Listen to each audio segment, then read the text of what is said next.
شکریہ کہ آپ نے قیمتی وقت نکالا اور انسان دوست ایسوسیشن کے آفس میں تشریف لائے۔ آج کی ہماری جو پریس کانفرنس ہے یہ بٹا مزدوروں کے مسائل کے حوالے سے ہے کہ پاکستان کے اندر جتنے بھی بٹا مزدور ہیں اور خاص طور پہ پاک پتن کے اندر ڈسٹرکٹ پاک پتن کے اندر جو 15,000 بٹا مزدور ہیں 200 بٹوں پہ کام کرتے ہوئے ان کے مسائل کیا ہیں اس کے حوالے سے ہم بات چیت کرنا چاہتے ہیں، ان کے مسائل کو اجاگر کرنا چاہتے ہیں تاکہ باب اختیار تک یہ بات جائے اور مزدوروں کے جو مسائل ہیں درینہ مسائل ہیں ان کو حل کیا جا سکے، اس میں مدد مل سکے اور ان مسائل کو حل کرنے کے لیے کارپتر میڈیا جو آپ کے پاس ہے وہی استعمال ہو سکتا ہے اور پہلے بھی آپ نے بہت تعاون کیا ہے ان مزدوروں کے حوالے سے ہمارے ساتھ اور آئندہ بھی ہم امید رکھتے ہیں کہ آپ ہمارے ساتھ بہت تعاون کریں گے اور جو بٹا مزدوروں پہ بٹا مالکان کے اور پولیس کے مظالم ہو رہے ہیں ان کو خاتمہ کرنے میں مدد فراہم کریں گے۔ ہمارا جو برننگ ایشو ہے اس وقت وہ یہ ہے کہ جو بٹا مزدور ہیں ان کو 2010 کا جو گورنمنٹ کا نوٹیفکیشن ہے اس کی مزدوری 517 روپے فی ہزار ہے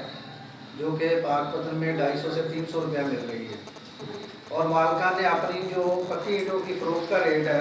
وہ ٹیکس کی آڑ میں جو گورنمنٹ نے 16% لگایا تھا وہ ٹیکس بھی نہیں دے رہے اور اس کی آڑ میں 3,000 روپے جو بکتی تھی وہ 6,000 روپے میں بک رہی ہے اور جو بٹا مزدوروں کی مزدوری گورنمنٹ کی طرف سے مقرر ہے 2010 سے وہ ابھی تک پوری نہیں مل رہی، وہ 250 سے 300 روپیہ مل رہی ہے، وہ نہیں مل رہی اور ہمارے ڈسٹرکٹ پاک پتن میں بہت سے مزدوروں نے جب بٹا مالکان کے ساتھ یہ مذاکرات کیے ڈیمانڈ کی کہ ہمارے جو حقوق ہیں اس نوٹیفکیشن کے مطابق ہمیں اجرت دی جائے تو بٹا مالکان نے مختلف حربے استعمال کر کے بہت سے مزدوروں کو کسی کو جیل بھیج دیا، کسی کو تشدد کیا، کسی کو کام کروا کے سزا دی، کسی کو ان کی جو نقل و حرکت کی آزادی اس کو باؤنڈ کر دیا، اس کو بند کر دیا کہ وہ نہیں جا سکتے۔ تو ہمارے پاس آج ہمارے ساتھ موجود ہیں منیر احمد جو بٹا مزدور ہے ضلع میں حالت کے بٹے پہ کام کرتا ہے، اس کی بیوی ہمارے ساتھ موجود ہے جن کے میاں کو اس وجہ سے بٹا مالکان اور پولیس نے جیل بھیج دیا کہ انہوں نے اپنی مزدوری کیوں مانگی تھی، اپنا حق کیوں مانگا تھا جو گورنمنٹ کی طرف سے مقرر کیا ہوا ہے اور ان کے ساتھ کیا کیا زیادتیاں ہوئی ہیں یہ آپ ان کی زبانی سن سکتے ہیں کہ یہ 2 ماہ سے در بدر کی ٹوکریں کھا رہی ہے، اس کے پاس آنے جانے کے لیے کہیں کرایہ نہیں ہوتا ہے، کچہریوں میں تاریخیں بھگتنے کے لیے پیسے نہیں ہوتے اور جو ہمارا معاشرہ ہے وہ کس طرح پھر ایک عورت کے ساتھ اس کو کس طرح ذلیل کرتا ہے اور بٹا مالکان جو ہے انہوں نے ان کو ریٹ مانگنے کی وجہ سے اس کو ننگا کر کے سڑک پہ دوڑایا، اس کو بالوں سے کھینچا گیا، اس کو ننگا کیا گیا، اس کے بچوں کو مارا گیا، اس کے میاں کو مارا گیا اور ان کا قصور یہ صرف یہی تھا کہ انہوں نے آپ نے جو گورنمنٹ کی مقرر کی ہوئی اجرت ہے وہ مانگی تھی اور بعد میں صرف اسی پہ اکتفا نہیں کیا، انہوں نے بعد میں اس خاتون پہ بی پہ اس کے میاں پہ اس کے بیٹے پہ ایک عورت کو اغوا کرنے اس کے ساتھ زیادتی کرنے کا پرچہ درج کروا کے اس کے میاں کو منیر احمد کو صاحبہ جیل بھیج دیا۔ تو یہ ہمارا اتنا ظالم سسٹم ہے کہ ڈی سی او جو پاک پتن کی ہیں متعلقہ تھانہ جو ہے وہ نہ ان کی سنتا ہے نہ ہماری سنتا ہے۔ ہم نے بہت دفعہ ان کے ساتھ میٹنگ کی ہے کہ ان کے ساتھ زیادتی ہو رہی ہے، اصل مسئلہ ان کا یہ ہے تو ڈی سی او پاک پتن اور ڈی پی او پاک پتن نے کوئی ایکشن نہیں لیا اور 2 ماہ سے تقریباً در بدر ٹوکریں کھا رہی ہے اور اس کے ساتھ ظلم ہو رہا ہے، ان کے پاس کھانے کے لیے بھی کچھ نہیں ہے، ان کے پاس کرائے کے لیے کچھ نہیں ہے تو ہم جتنا ہو سکتا ہے وہ سپورٹ کر رہے ہیں ان کو، لیکن میں سمجھتا ہوں کہ اگر آپ کی اگر سپورٹ جو ہے وہ ان کو مل جاتی ہے، میڈیا میں آپ کا ان کا کیس ہائی لائٹ ہو جاتا ہے تو ان کو انصاف ملنے میں آسانی ہو جائے گی اور یہ ایک ہمارے پاس مثال ہے انہی کے بٹے پہ ایک بٹا مالک نے کسی کی بہو کے ساتھ جنسی زیادتی تھی، وہ بھی ایک مزدور تھا تو انہوں نے کہا کہ آپ اس کے سسر نے اور میاں نے کہا کہ آپ میری بہو کے ساتھ یا میری بیوی کے ساتھ کیوں زیادتی کر رہے ہیں تو اس نے کہا کہ ٹھیک ہے میں نے کہ تم نے جو کرنا کر لو تو پھر وہ سسر کا اس کے میاں کا سر پھوڑ دیا تو جب انہوں نے کہا کہ ہم قانونی انتقالہ کریں گے، میڈیکل کروائیں گے، آپ کے خلاف جائیں گے پھر ان کے جانے سے پہلے انہوں نے کسی اور بندے کو زخمی کر کے ان کے خلاف کروا کے ان کو بھی جیل بھیج دیا۔ تو یہ کامن سی پریکٹس ہے۔ راجن پور میں بھی پرسوں کیس رپورٹ ہوئے ہیں، وہاں پہ بھی مزدوروں نے مزدوری مانگی ہے تو ان پہ بھی کافی مزدوروں پہ عورتوں کو اغوا کرنے کا پرچہ درج کروا دیا گیا۔ ملتان میں ہمارے پرسوں واقعہ ہوا ہے کہ ایک 12 سال کی بچی کے ساتھ بٹا مالک نے زیادتی کی ہے، وہ ملتان بینچ میں کیس اس کا لگ گیا، کل لگا ہے۔ تو اوکاڑا میں اس طرح مزدوروں نے مزدوری مانگی ہے تو ان پہ تشدد کیا گیا ہے اور وہاں جا کے اے سی نے اور لیبر ڈپارٹمنٹ نے اور متعلقہ تھانے نے جا کے وہاں پہ بٹا مالک کے پاس گئے اور چھاپا مارا اور بٹا مالک کو منشی بھاگ گیا، وہاں پہ بٹا مالک کے خلاف پرچہ ہوا ہے۔ تو یہ 3-4 مسالے میں نے آپ کو دیے۔ یہاں پہ روزانہ ہی بٹوں پہ مختارہ ماہی بنتی ہیں اور اتنی زیادتیاں ہوتی ہیں جس طرح خدیجہ کے ساتھ ہوئی ہیں۔ اب ان کے اوپر جو اغوا کا پرچہ ہے اس میں یہ خاتون بھی شامل ہے، اس کا بیٹا بھی شامل ہے اور اس کا میاں بھی شامل ہے، اور وہ کہتے ہیں کہ 2 لاکھ کا پر نوٹ دے دو، بادشاہ نہیں کہتے ہیں 2 لاکھ کا پر نوٹ دے دو کہ آپ لیندری نہیں کرو گے، اپنے ڈیمانڈ نہیں کرو گے، آپ رائٹس کی ڈیمانڈ نہیں کرو گے، اور اس کے بعد آپ ہمارے پٹے پہ کام کرو گے، ہم چھوڑ کے نہیں جاؤ گے، اور ہمارے خلاف کوئی کارروائی نہیں کرو گے، 2 لاکھ کا پر نوٹ دے دو تو ہم آپ کا میاں جو جیل سے نکلوا دیتے ہیں۔ یا میں ایک اور بات بھی کرنا چاہتا ہوں کہ جو خاتون بھگتائی ہے اس بٹا مالک نے، افتخار مہار اس کا نام ہے، قبولہ تھانے میں وہ رہتے ہیں، کالے چوک کالے پٹھان میں، افتخار مہار بٹا مالک بھی ہے، افتخار مہار جو، اور جس خاتون کو انہوں نے بھگتایا وہ بھی ایک بٹا مزدور ہے،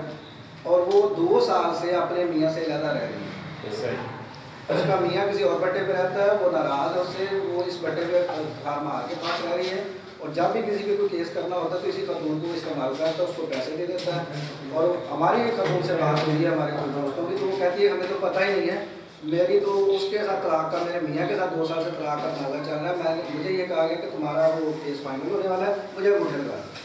تو میرا اس میں کوئی دخل نہیں ہے، میرے ساتھ کسی نے زیادتی نہیں کی ہے، یہ ہمارے دوستوں نے بات کی ہے مزدوروں نے۔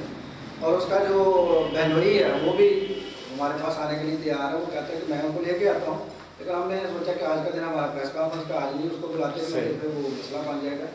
تو انشاءاللہ 1-2 دن میں ہم DPO کے پاس لے کے جاتے ہیں، شاید ان کو کوئی خیال آ جائے کہ یہ واقعی زیادتی ہے، اور جس کے ساتھ ہوئی ہے وہ تو کہہ رہی کہ میرے ساتھ زیادتی نہیں ہوئی، ٹھیک ہے، اس کا والد کہہ رہا ہماری بچی کے ساتھ زیادتی نہیں ہوئی، اس کا بہنوئی کہہ رہا میری سالی کے ساتھ زیادتی نہیں ہوئی، اور اس کا میاں جو وہ تو 2 سال سے اسے علیحدہ رہ رہا ہے، تو اس کا مطلب یہ کہ زیادتی کرنے والا تو کوئی اور ہے۔ اب اس خاتون کا DNA ٹیسٹ ہونا چاہیے اور پتہ چلانا چاہیے کہ اس کے ساتھ زیادتی سب میں کی کس نے ہے، اور کون لوگ ہیں جو اس کو استعمال کرنا چاہ رہے ہیں اور بار بار استعمال کرتے ہیں۔ تو یہ ہماری آج کی جو پریس کانفرنس ہے انہیں مظالم کے حوالے سے ہے، تو جو بٹا مالکان نے ایک ہر تھانے نے جو تھانہ ہے وہ بٹا مزدوروں کے حوالے سے پولیس اسٹیٹ بنا ہوا ہے، تو وہ جب چاہتے ہیں بٹا مالک اپنے پیسے دیتے ہیں ان کو، ان کے ساتھ ان کی شباب و کباب کی محفلیں چلتی ہیں، ان کے پاس وہ فالتو پیسے ہوتے ہیں، حرام کے پیسے ہوتے ہیں، مزدور کو مزدوری نہیں دیتے، اور ریٹ بھی اتنی مہنگی کر لی ہے، ان کے پاس فالتو پیسے ہوتے ہیں، اور جو ایزی کام ایزی کو والا سلسلہ ہوتا ہے ان کے پاس ایسے ہی پیسے ٹیکس پے نہیں ہونا، وہ ٹیکس بھی پے نہیں کر رہے، اور ریٹوں کا ریٹ بھی 3000 سے 6000 کر دیا۔ یہ کوئی بڑا پرابلم ہے، یہ صرف بٹا مزدوروں کا، یہ آپ کا ہمارا معاملہ بھی ہے، جب ہم گھر بنائیں گے تو ہمیں مہنگی ریٹیں۔ ویسے آج بھی DPO ہائی کورٹ پیش ہونے کیا وہ قبولہ کے اغوا کے سلسلے میں تھانے میں وہ تو بڑا ہائی لائٹ ہوا۔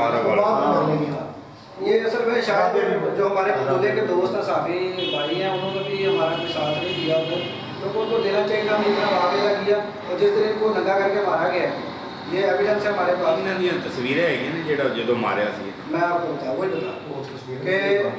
جب ان کو مارا گیا تو اس وقت کی تصویریں تو نہیں ہیں، لیکن سارا دن اسلحے کے سائے میں رکھا گیا، اسی دن کھلی کچہری تھی بلدیہ حال آرا والا، تو میں شازیہ اور عمران یہ 3 لوگ تھے، تو انہوں نے ہمیں فون کیا کہ ہمارے ساتھ صبح سے یہ ہوا ہے۔ ہمارے شفیق بٹ صاحب ڈاؤن کے سائی وال میں بڑے موثر ہیں ہمارے، تو انہوں نے DPO کو فون کیا، ڈاؤن اخبار کے رپورٹر ہیں، تو انہوں نے فوراً صبح فون کیا، تو انہوں نے کہا ٹھیک ہے میں DSP کی ڈیوٹی لگاتا ہوں، وہ چیک کرتا ہے کہ آپ کے ساتھ کیا ہو رہا ہے۔ تو وہاں پہ جو پولیس والا متعلقہ تھانے کا گیا، انہوں نے مالکان کو پکڑنے کے بجائے یا اسلحے والوں کو پکڑنے کے بجائے ان کو گالیاں دے کے وہ واپس آ گئے کہ آپ دفاع ہو جاؤ، کوئی آپ کو کچھ نہیں ملے گا، آپ کیوں یہاں پہ اکٹھے ہو کے آئے۔ تو اس میں اس کے بعد پھر ہم نے اور کوشش کی، جگرو بھائی سے بات کی، آپ سے بھی بات کی تھی، تو کچھ بھی نہ ہوا۔ بعد میں آرا والا کا جو میڈیا تھا، ہم نے ان سے بات کی کہ آپ ہمارے ساتھ چلو، وہاں پہ اتنے لوگوں کو یرغمال بنایا ہوا ہے، اتنے لوگوں نے بٹا مالکان نے ان کو پیٹرول پمپ پہ رکھا ہوا، اسلحے کے سائے میں رکھا ہوا، تشدد کر رہے ہیں۔ انہوں نے کہا کہ آپ نے دوبارہ تو انہیں کے پاس آنا ہے، جو بڑے افیسر ہیں، وہ کمشنر سائیوال بھی وہاں پہ پولیس چیئر لگائے بیٹھے ہیں، DCO پاک پتن بھی ادھر ہیں، AC صاحب بھی آرا والا کے، اور DSP بھی ہیں۔ ہم نے کہا چلو ٹھیک ہے پہلے یہاں پہ بات کر لیتے ہیں۔ تو کھلی کچہری میں وہ کافی مشکل سے ٹائم لگا، کیونکہ ہم پہلا نام نہیں لکھوایا ہوا تھا اور پورا وہ حال بھرا ہوا تھا بلدیہ حال۔ تو وہاں پہ میں نے 9 منٹ کی بات کی تھی، کمشنر صاحب، DCO صاحب، یہ سارے لوگ ادھر تھے کہ وہاں پہ کیا سچویشن ہے، اور ہم لوگ جا کر ادھر